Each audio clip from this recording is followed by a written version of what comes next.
गुज़िश्ता चंद रोज से social media platforms पर खैबर पख्तूनख्वा के कर्जों को लेकर अफवाहें गर्दिश कर रही हैं। तो आइए हम आपको खैबर पख्तूनख्वा के कर्जों के हवाले से असल हकाइक से आगाह करते हैं।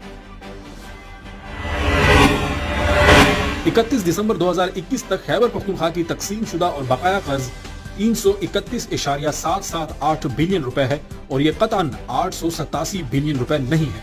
जैसा कि मकामी अखबार में 178.50 की शरह तबादला पर रिपोर्ट किया गया है,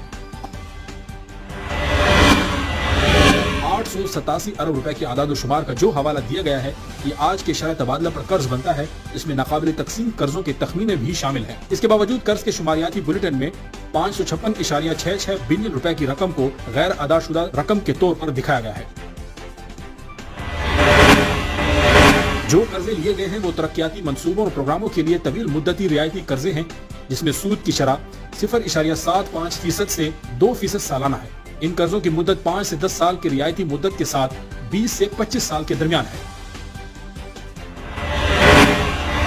खैबर पख्तूनख्वा हुकूमत की कर्जों का तनासुब कुल आमदनी के 44% बनता है, जबकि खिदमात के मजमूई वसूलियों का तनासुब महज 2.01% है। यहाँ ये बात काबिल जिक्र है कि इस अरसे में पंजाब हुकूमत का बकाया कर्जा 1100 अरब रुपए और सिंध हुकूमत के वाजिब अदा कर्जे 455 अरब रुपए हैं।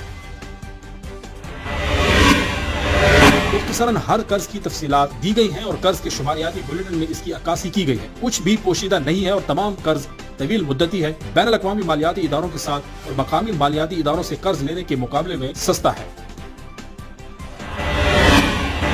कर्जों के इंतजाम के मामलात को हमवार करने के लिए खैबर पख्तूनख्वा की हुकूमत ने मालियाती रिस्क मैनेजमेंट और सरकारी मालियाती आदाद शुमार, पब्लिक सेक्टर के कर्जों के आदाद शुमार में शफाफियत फराहम करने के लिए सूबाई असम्बली से कानून साजी